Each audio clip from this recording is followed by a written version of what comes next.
தீபாவளிக்கு ஒருத்தன் பேண்ட் தைச்சிட்டு வந்திருக்கான். யாரோ ஒரு கூறுகட்ட டெய்லர்கிட்ட தைச்சிருக்கேன். வந்து போட்டு பார்க்குறான், காலுக்கு கீழே 3 இன்ச்சு இப்படி லூஸா கிடக்குது பேண்ட்டு. உடனே ஐயோ இப்படி லூஸு பேண்ட்டை போட்டுக்கிட்டு நாளைக்கு ஊருக்குள்ளே போனால் ஏற்கனவே லூஸுங்கிறாங்க, இதில் நம்ம லூஸு பேண்ட்டை போட்டு போனால் என்ன ஆகும்ட்டு அவங்க வீட்டுக்காரம்மா கூப்பிட்ருக்காங்க, வாடி இந்த பேண்ட்டை ஒரு 3 இன்ச்சு வெட்டி மடித்து தைச்சி கொடு, நீ தான் தையல் மிஷினில் நல்லா தைப்பியில. அந்த அம்மா, போயா அதிரச மாவு புளிஞ்சு வச்சுருக்கேன், அதெல்லாம் சுடணும், நான் அப்புறம் காலையில் வேணா தைச்சி தாரேன் பா அப்படின்ட்டு. அவங்க அம்மா, ஏம்மா உன் மகன் பேண்ட்டு லூஸாக கிடக்குதுமா, ஒரு 3 இன்ச்சு வெட்டி தைச்சி கொடுமா. கண்ணு தெரியலடா, காலையில் ஒரு 9 மணிக்கு நான் தைச்சி தாரேன். மகளை கூப்பிட்ருக்கேன், பாப்பா அப்பாவுக்கு இந்த பேண்ட்டை கொஞ்சம் மடித்து தைச்சி தரக்கூடாதா? எப்பா எனக்கு நிறைய வேலை இருக்குப்பா, நான் காலைல 9 மணிக்கு தைச்சி கொடுத்துறேன், நீ 10 மணிக்கு போட்டுக்க. அப்புறம் என்ன பண்ணுவேன், அவன் 3 இன்ச்சு அப்படி வெட்டி மடித்து தைச்சி வச்சுட்டு படுத்துட்டான் அவனே. அவங்க அம்மா நைட்டு 11:30 மணிக்கு எந்திரிக்குது. இருந்து நம்ம மகன் கேட்டேன், இந்த பேண்ட்டை வெட்டி தைச்சி கொடுக்க சொல்லித்தானே கேட்டேன், என் புள்ள பாவம் ஒரே புள்ள கருவேப்பிள்ளை கொத்தாட்டம் ஆம்பளை பிள்ளைய பெற்று வச்சேன் அப்படின்ட்டு அது ஒரு 3 இன்ச்சை வெட்டி மடித்து தைச்சி வச்சுட்டு படுத்துருச்சு. அவங்க வீட்டுக்காரம்மா இருந்து நமக்கு தாலியை கட்டி இந்த குங்குமம் பூவுக்கு அவர் தான் காரணம், புருஷன் கேட்டு நம்ம செய்ய முடியாமல் போச்சேன்ட்டு அது ஒரு 3 இன்ச்சை வெட்டி மடித்து தைச்சி வச்சுட்டு படுத்துருச்சு.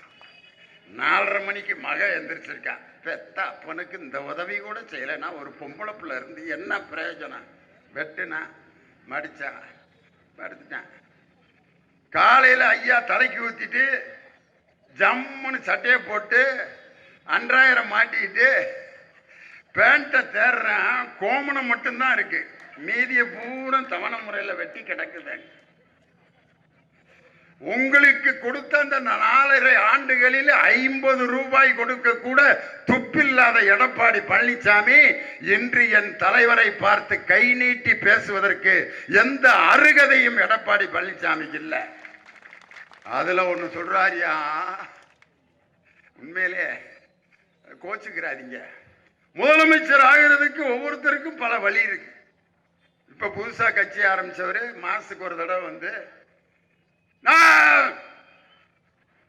பேப்பரை கொடுறேன், இந்த பேப்பரை அப்படி 4 பேப்பரை பிரட்டிட்டு ஒரு 1000 பேர்த்த கூட்டிட்டு கைதிட்டு வாங்கிட்டு பேசிட்டு திருப்பி போய் படுத்துருவாரு. திரும்ப ஒரு பொழுது போலன்னா 15 நாள் கழிச்சு திருப்பி போய் படுத்துருவாரு. இப்படி கத்திட்டு முதலமைச்சர் ஆகலாம்னு அவர் ஒரு மெத்தட் வச்சிருக்காரு. எடப்பாடி பழனிசாமி 10 தடவை தோத்த பிறகு 210 தொகுதியில நாங்க ஜெயிப்போம். ஒவ்வொருத்தருக்கும் ஒரு மெத்தட் வச்சிருக்காங்க முதலமைச்சர் ஆயிருக்கு. ஆனா எங்க அண்ணன் எடப்பாடி பழனிசாமியோட மெத்தட் இருக்கு பாருங்க, ஆஹா, மானஸ்தனாலும் அப்படி ஒரு மானஸ்தனை நீங்க பார்க்க முடியாதியா. ஐயாலாம் உட்காந்துருக்காங்கல்ல, எங்க அறந்தாயி நேசா உட்காந்துருக்க இடத்துல தான் சசிகலா அம்மா உட்காந்துருக்காங்கன்னு கற்பனை பண்ணிக்கோங்க. உன்னே சொல்லப்பா, நீ நல்ல பிள்ளை. சசிகலாமா உட்காந்துருக்காங்க, எங்கள் ஐயா சண்முகோடியில் உட்காந்துருக்க இடத்துல ஓ பன்னீர்செல்வம், ராமலிங்க ஐயா உட்காந்துருக்க இடத்துல திண்டுக்கல் சீனிவாசன் எல்லாம் உட்காந்துருக்காங்க. அங்கே இந்த இவர் அந்த அண்ணன் நிற்கிறார் பத்தியா கண்ணாடி போட்டு, அது மாதிரி தான் யாரு மானஸ்தன் நின்றுகிட்டு இருந்தார்.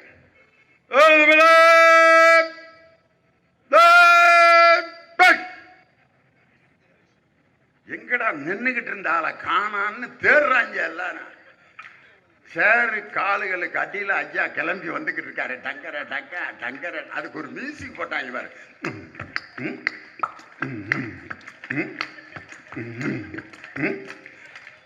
எங்க திண்டுக்கல் சீனிவாசன் வேட்டியில யாரோ உரசுறானேன்ட்டு எதுவும் பாம்பு கும்பு போத அப்படின்னா, ஏ ஐயா போயிட்டு இருக்காரா. இந்த பக்கம் பார்த்தீங்கன்னா ஓ பன்னீர்செல்வம் பொய்யா பொய்யா பொய்யா பொய்யான்ட்டு சசிகலாவோட காலை கவ்வி பிடிச்சு. அதுக்கப்புறம் அந்த அம்மா ஒரு நாடகம் நடந்துச்சு பாருங்க. சோல்பட்டையை பிடிச்சு, என் உண்மையான தொண்டன் பழனிசாமி. அப்ப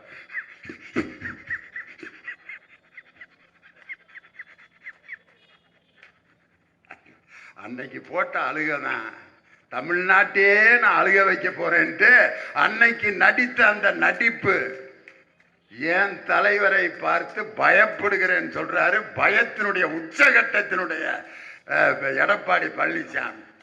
You are under the control of Amit Shah. You are under the control of Modi ji. But our Stalin is out of control of Madhaveri, out of control of fascism. யாரை பார்த்து யார் பேசுறது? எடப்பாடி பழனிசாமி என் தலைவரை பார்த்து அவர் பயப்படுகிறார்னு பேசுறாரியா? இதை கூட ஒரு உலக ஜோக் ஏதாவது ஒன்று உண்டா? எடப்பாடி பழனிசாமியோட நிலைமை இன்னைக்கு என்ன ஆகிப்போச்சுன்னா, தனியா பச்சை கலர் பஸ்ஸில் லேகியம் வித்துக்கிட்டு இருக்கார். நாகமலை, தோகமலை, நடுவருக்கு வீரமலை, சுத்தி படர்ந்த மலை, சூதாடு வைக்க மலை ஏன்னா ஒருத்தர் இல்லைப்ப அவர்கிட்ட. என்ன காரணம்னா, ஒரு 15 நாளைக்கு முன்னாடி நம்ம அண்ணன் மிகப்பெரிய விஞ்ஞானி ஐயா இருக்கார்ல, செல்லூர் ராஜு, அமெரிக்க விஞ்ஞானி. அவர் மீனாட்சி அம்மன் கோயிலில் சாமி கும்பிட்டு வந்து பத்திரிக்கையாளர்கிட்ட பேட்டி, நான் மீனாட்சி அம்மன் கோயிலில் சாமி கும்பிட்டு வந்திருக்கேன், வெறுமகத்தோடு இருக்கேன், வெள்ளிக்கிழமை மீனாட்சி அம்மனுடைய அருளால் இப்போ நான் ஒன்று சொல்கிறேன் அப்படின்னு என்ன சொன்னார் தெரியுமா? தமிழ்நாடு முதல்வர் மீண்டும் முதல்வராகணும் அப்படின்ட்டார். ஒருத்தன் வேட்டியை பிடிச்சிருத்தானே, என்னன்னே சொல்ற அப்படின்னு. என்னடா சொன்னேன்? கரெக்டாக தானே சொன்னேன்.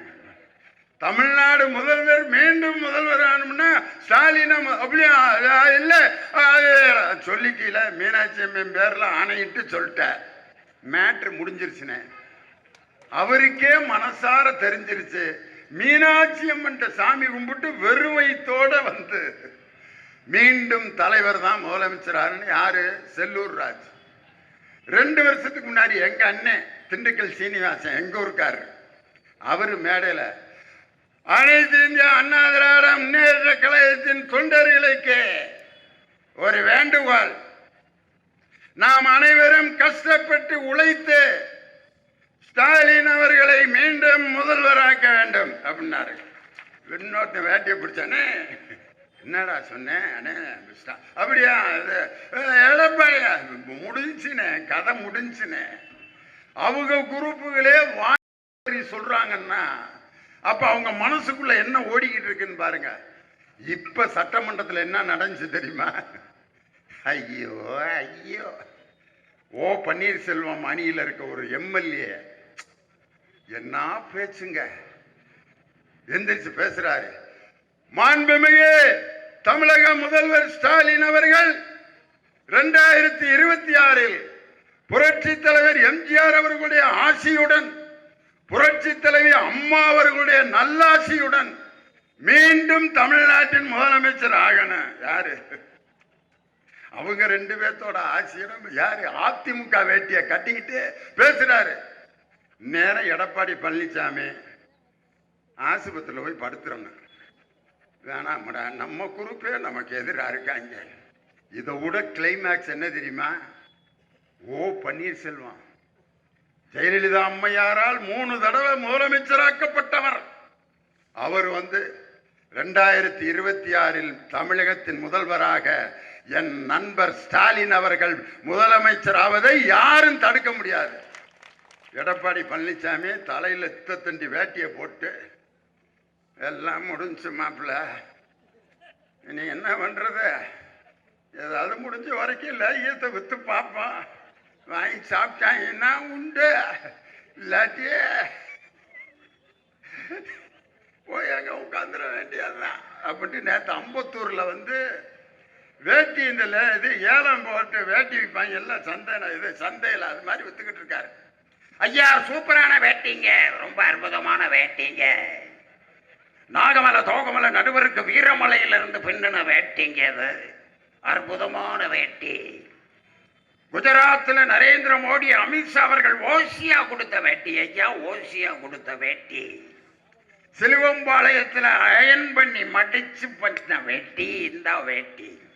கூவத்தூர்ல சாயம் போட்ட வேட்டிங்க, குழுவத்தூர்ல சாயம் போட்ட வேட்டி. 10 தடவை கிழிஞ்சு ஒட்டு போட்ட வேட்டிங்க, வந்து வாங்குங்க. 10 தடவை கிழிஞ்சு ஒட்டு போட்ட வேட்டிங்க. 4 முளை வேட்டி நடுவுல கிழிஞ்ச வேட்டிங்க, இருந்தாலும் தையல் போட்டு வைக்கிறேனுங்க. நீங்க எங்கன கட்டினாலும் எதை மறைக்கணுமோ அதை மறைக்காதுங்க, இருந்தாலும் பரவாயில்ல வாங்குங்க. கம்பராமாயணத்தை எழுதின சேக்கிலார் கட்டின வேட்டிங்க இந்த வேட்டி. கம்பராமாயணத்தை எழுதின சேக்கிலார் கட்டின வேட்டி. இந்த வேட்டியை வாங்குங்க ஐயா, வாங்குங்க ஐயா.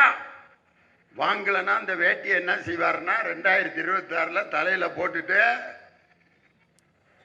ஆளுநர் மாளிகைக்கு வெளியில ஸ்டூல போட்டு உட்கார்ந்து என் தலைவர் முதல்வராகிற காட்சியை பார்த்து கொண்டிருப்பார் எடப்பாடி பழனிசாமி. ஒரு பெரிய கட்சி எங்களோட கூட்டணி வந்து சேரும் அப்படின்னார். எதை? தேசிய முற்போக்கு திராவிட கழகம். என்னுடைய அருமை சகோதரர் கேப்டன் விஜயகாந்த் அவர்களுடைய கட்சி. அது அதிமுக கூட்டணிக்கு வரும் வரும் வரும் வரும் வரும் வரும்ட்டு இளவு காத்த கிளி மாதிரி உட்கார்ந்து இருந்தாங்க. ஆனால் எந்த பக்கம் நியாயம் இருக்கிறது என்பதை தெரிந்து கொண்டு தேசிய முற்போக்கு திராவிடர் கழகம் முடிவெடுத்து அறிவாலயத்தில் வந்து அம்மையார் பிரேமலதா விஜயகாந்த் சேர்ந்தோன்ன இன்னும் எடப்பாடி அப்படியே முடிஞ்சு மேட்ரு. ஒரு இடத்துல ஒரு கடை வாசல்ல செந்தில் படுத்திருப்பார். வேட்டி சட்டை தலப்பா கட்டிட்டு படுத்திருப்பார். முதல்ல தலப்பா காணா போகும், அப்புறம் வேட்டி காணா போகும் இரவு 11 மணிக்கு, அப்புறம் சட்டை காணா போகும், அப்புறம் கையில் இருக்க வாட்ச் காணா போகும், பிரேஸ்லெட் காணா போகும். கடைசி காலையில் பார்த்தீங்கன்னா கோமணத்தோடு தான் படுத்திருப்பார். இப்படி படுத்திருக்கிற ஒரு ஆள் வேற யாரும் இல்லை, எடப்பாடி பழனிசாமி என்பவர் தான். அப்பாங்கிற சொல் எவ்வளோ அற்புதமான சொல் தெரியுமா? அம்மாங்கிற சொல்ல எப்போ பயன்படுத்துவோம்னா வலி வர்றப்ப பயன்படுத்துவோம். அம்மா, ஐயோ அப்பா அடிபட்டுச்சு, அம்மா அம்மா அப்படிமா. வலி வர்றப்ப பயன்படுத்துறது அம்மா. காரணம் அந்த அம்மாங்கிற சொல்ல சொல்ல சொல்ல அந்த வலி குறையும். வலியெல்லாம் குறைஞ்ச பிறகு பயன்படுத்துகிற வார்த்தை அப்பா. வலியெல்லாம் குறைந்த பின் ஒரு மனிதன் உச்சரிக்கும் வார்த்தை அப்பா.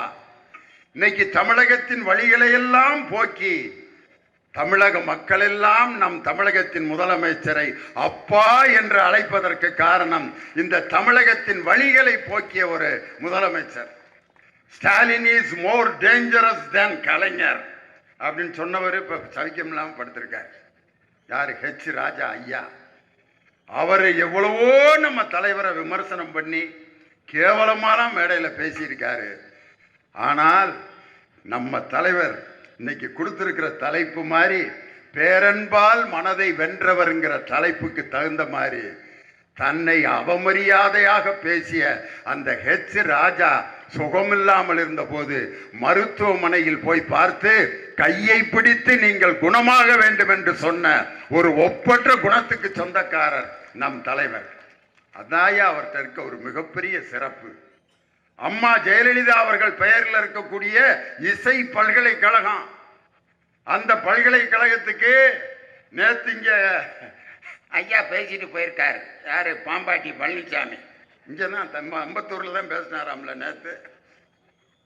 அவங்க அம்மா பேரில் இருக்க பல்கலைக்கழகத்துக்கு எடப்பாடி பழனிசாமி நிதி கொடுக்கல.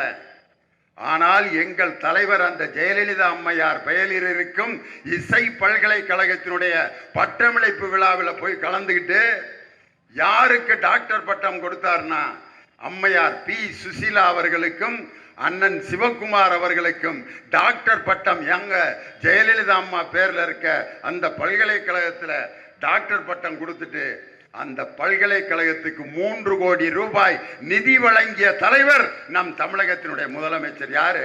உங்க அம்மா பேரில் இருக்கக்கூடிய பல்கலைக்கழகத்துக்கு 3 கோடி ரூபாய் நிதி. இன்னைக்கு நம்ம தலைவர் சொல்றாருன்ட்டு Stalin is more dangerous than கலைஞருங்கிறத எந்த இடத்துல நம்ம தலைவர் நிரூபிச்சார் தெரியுமா?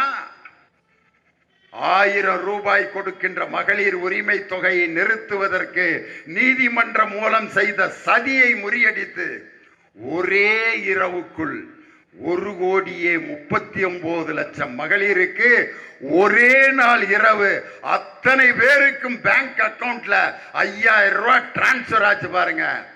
இதுதான் Stalin is more dangerous than கலைஞர்னு அப்பா எச் ராஜா என்ன நினைச்சு சொன்னாரோ. அதை விட பெரிய அதிசயம் 5,000 ரூபாய் போனதில்ல. அடுத்து ஆட்சிக்கு வந்தால் உங்கள் உரிமை தொகையை 2,000 மாத்துவேன். எடப்பாடி பழனிசாமி இப்படியே பார்த்தாரு. விடியல் பயணத்தை ஆம்பளைகளுக்கு நாங்க கொடுப்போம். ஏதாவது ஒண்ணு சொல்லணும்ல, வரமாட்டோம்னு தெரிஞ்சு போச்சு. ஆம்பளைகளுக்கும் விடியல் பயணம், ஒவ்வொருத்தருக்கும் 3 சிலிண்டர். ஐயா, ஏற்கனவே நீங்க சொன்ன வாக்குறுதி ஏதாவது நிறைவேற்றிருக்கீங்களா? ஒவ்வொருத்தருக்கும் செல்போன் வழங்கப்படும். யாரு? அம்மையார் சொன்ன வாக்குறுதி கொடுத்தீங்களா? ஒவ்வொரு வீட்டுக்கும் 20 லிட்டர் இலவச குடிநீர் வழங்கப்படும். கொடுத்தீங்களா? முதியோர்களுக்கு பஸ் பாஸ் வழங்கப்படும். கொடுத்தீங்களா? பெண்களுக்கு ஸ்கூட்டி மானியத்துடன் வழங்கப்படும். கொடுத்தீங்களா? ஒன்னையும் அதெல்லாம் கொடுக்கல. இப்ப நான் 3 சிலிண்டர் கொடுப்பேன் ஆண்களுக்கு. நீங்க 4.5 வருஷம் ஆட்சியில் இருந்தீங்கல்ல, அப்ப மகளிர் உரிமை தொகை ஒரு 200 ரூபாய் கொடுத்திருக்கலாம்ல. 200 ரூபாய் கொடுத்திருந்தீங்கன்னா நீங்க இப்ப பேசுறத மக்கள் நம்புவார்கள். எடப்பாடி பழனிசாமி ஒரு நம்பிக்கை இழந்த மனிதர். ஆனால் என் தலைவர் மத்திய அரசை பார்த்து I am out of control of the central government என்று சொல்லக்கூடிய துணிச்சல் மிக்க தலைவர். சட்டமன்றத்தில் ஒரு தீர்மானம் போட்டிருக்காரு பாருங்க. மாநிலத்தில் சுயாட்சி, மத்தியில் கூட்டாட்சி. கூட்டாட்சியை நாங்கள் வரவேற்கிறோம், ஆனால் மாநிலத்துக்கு அதிகமான உரிமை வேண்டும் அப்படின்னு தீர்மானம் போட்ட முதலமைச்சர் இந்தியாவிலேயே நம் தமிழகத்தினுடைய முதலமைச்சர் தான். அதனாலதான் உத்தவ் தாக்கரே சொன்னார், Stalin is more courageous than any other leader in India. இந்தியாவில் இருக்கும் அனைத்து தலைவர்களையும் விட தைரியமான தலைவர் மு.க. ஸ்டாலின் என்று யாரு? சிவசேனா கட்சி தலைவர் சொன்னாரியா. ஒவ்வொரு உறுப்பும் நல்லா இருந்தா தானே உடம்பு நல்லா இருக்கும். மூக்கு மட்டும் வளர்ந்துகிட்டே இருந்தா அதுக்கு பேர் நல்ல வளர்ச்சின்னு சொல்லுவோமா? மூக்கு மட்டும் ஐயா நல்லா வளர்றாரா, மூக்கு மட்டும் வளர்ந்துகிட்டு. வலது கால் மட்டும் வளர்ந்தா அவனால நடக்க முடியுமா? 2 கை மட்டும் வளர்ந்தா பார்க்கறதுக்கு நல்லா இருக்குமா? ஒவ்வொரு மாநிலமும் தனிப்பட்ட முறையில் வளர்ந்தால்தான் இந்திய ஒன்றிய அரசு வளர வேண்டும். அதனால் மாநிலத்திற்கு சுயாட்சி தர வேண்டும் என்று தீர்மானம் போட்ட ஒரே முதலமைச்சர் நம் தமிழகத்தினுடைய முதலமைச்சர் தளபதி மு.க. ஸ்டாலின். அவருடைய ஆட்சியில கொண்டு வர்றதுக்கு வக்கில்ல. என்னமோ தமிழ்நாட்டில் சட்டம் ஒழுங்கு சீர்குலைந்து விட்டாரே, சட்டம் ஒழுங்கு, பெண்கள் எல்லாம் பாதுகாப்பு இல்லாமல் போகிறார்கள் தான் வந்து உட்கார்ந்துருக்காங்க. என் பிள்ளையெல்லாம் யாரையாவது எதுவும் கலகம் பண்ணாங்களா? தமிழ்நாட்டில் பெண்களுக்கு பாதுகாப்பு இல்லை. ஐயோ ஐயோ, அவரை பார்த்தா எனக்கு என்ன ஞாபகம் வருதுன்னா, அவரு சட்டம் ஒழுங்கு தமிழ்நாட்டில் இல்லை அப்படின்ட்டு அவர்கிட்ட நான் சொல்றேன், பேப்பரை படிங்க. வெறும் A4 சீட்ல எழுதி கொடுக்கறத மட்டும் வாசிக்காதீங்க பிரதர். பேப்பரை பாருங்க. அதுல மத்திய அரசின் நிதி ஆயோக் அப்படின்னு மோடி அவர்களின் கண்ட்ரோல்ல இருக்கக்கூடிய மத்திய அரசின் நிதி ஆயோக் அப்படிங்கிற திட்டம், அந்த நிறுவனம்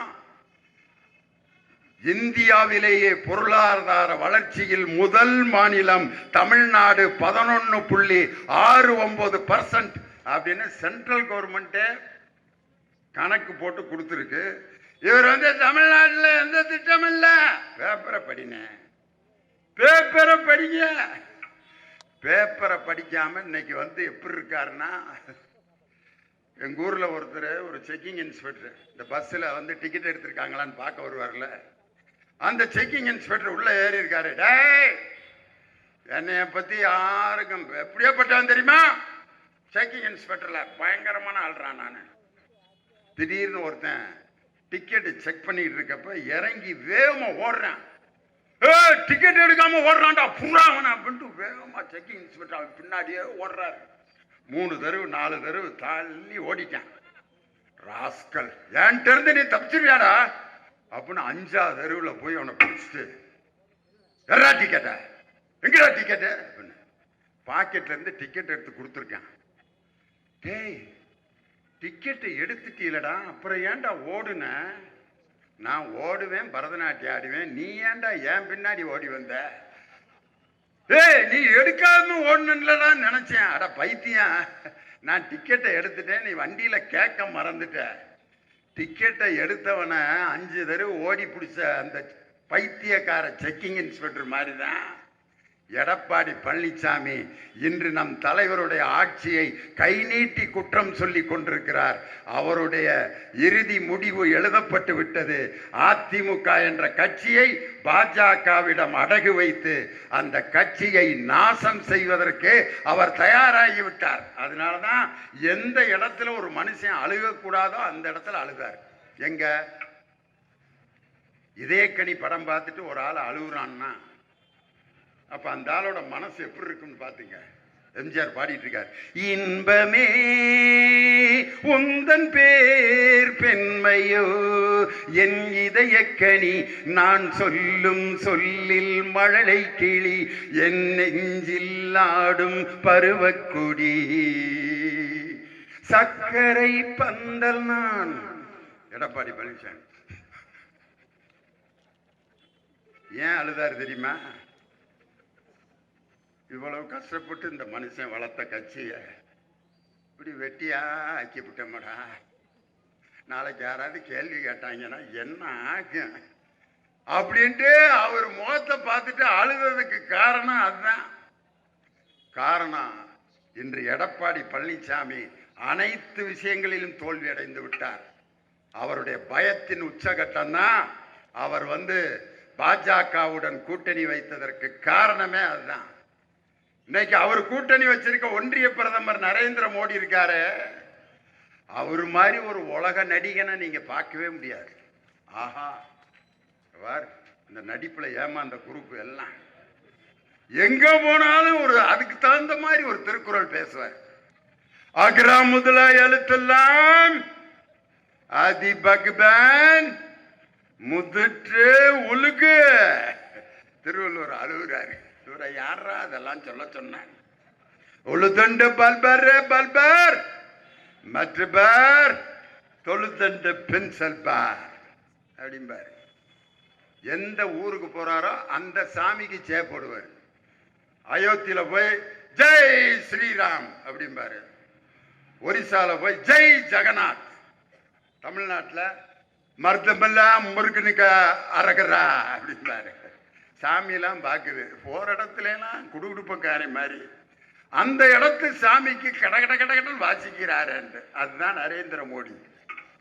அவர் போகின்ற இடத்திற்கு தகுந்தாற் போல் தங்களுடைய வேஷத்தை மாற்றிக்கொள்வார். ஒரிசால போய் தமிழன் திருடி கொண்டு போய்விட்டான் பூரி ஜெகநாதர் ஆலயத்தின் சாவியை. பீகார்ல போய் தமிழர்கள் கொடுமைக்காரர்கள்னு பேசினாரு. இங்க I love Tamil people, I love Tamil language. யார்கிட்ட விடுறீங்க இந்த டுபாக்கூர்? மோடி என்ற அந்த நடிகனும் எடப்பாடி பழனிசாமி என்ற துரோகியும் சேர்ந்து உருவாக்கிய கூட்டணி தான் நேஷனல் டெமோக்ராட்டிக் அலையன்ஸ்.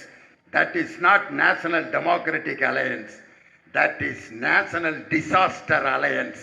தேசத்தை சீரழிக்க வந்த கூட்டணி நேஷனல் டிசீவர்ஸ் அலையன்ஸ், தேச துரோகிகளின் கூட்டணி. ஆனால் எங்கள் தலைவர் அமைத்திருக்கக்கூடிய கூட்டணி மக்கள் நல கூட்டணி. மக்களினுடைய நலத்தை மையமாக வைத்து கொள்கையின் மீது கட்டப்பட்ட கூட்டணி எங்கள் தளபதி மு.க. ஸ்டாலின் அமைத்திருக்கக்கூடிய கூட்டணி. எனவே எடப்பாடி பழனிசாமியின் நடிப்பும் நரேந்திர மோடி அவர்களின் மதவெறியும் பாசிசமும் தமிழ்நாட்டில் ஒரு காலம் எடுபடாது என்று சொல்லி 2026 மீண்டும் தமிழகத்தின் முதல்வராக நம் தளபதி மு.க. ஸ்டாலின் அவர்கள் பொறுப்பேற்பதை எந்த சக்தியாலும் தடுக்க முடியாது என்று சொல்லி நான் சொல்லுகிற அந்த கோஷத்தை எல்லோரும் திருப்பி சொல்ல வேண்டும் என்று அன்போடு கேட்டுக்கொள்கிறேன். ஸ்டாலின் தொடரட்டும். நல்லா சத்தமா, ஸ்டாலின் தொடரட்டும். தமிழ்நாடு வெல்லட்டும். ஸ்டாலின் தொடரட்டும், தமிழ்நாடு வெல்லட்டும். ஸ்டாலின் தொடரட்டும், தமிழ்நாடு வெல்லட்டும். ஸ்டாலின் தொடரட்டும், தமிழ்நாடு வெல்லட்டும். வெல்வோம் ஒன்றாக. நன்றி, வணக்கம்.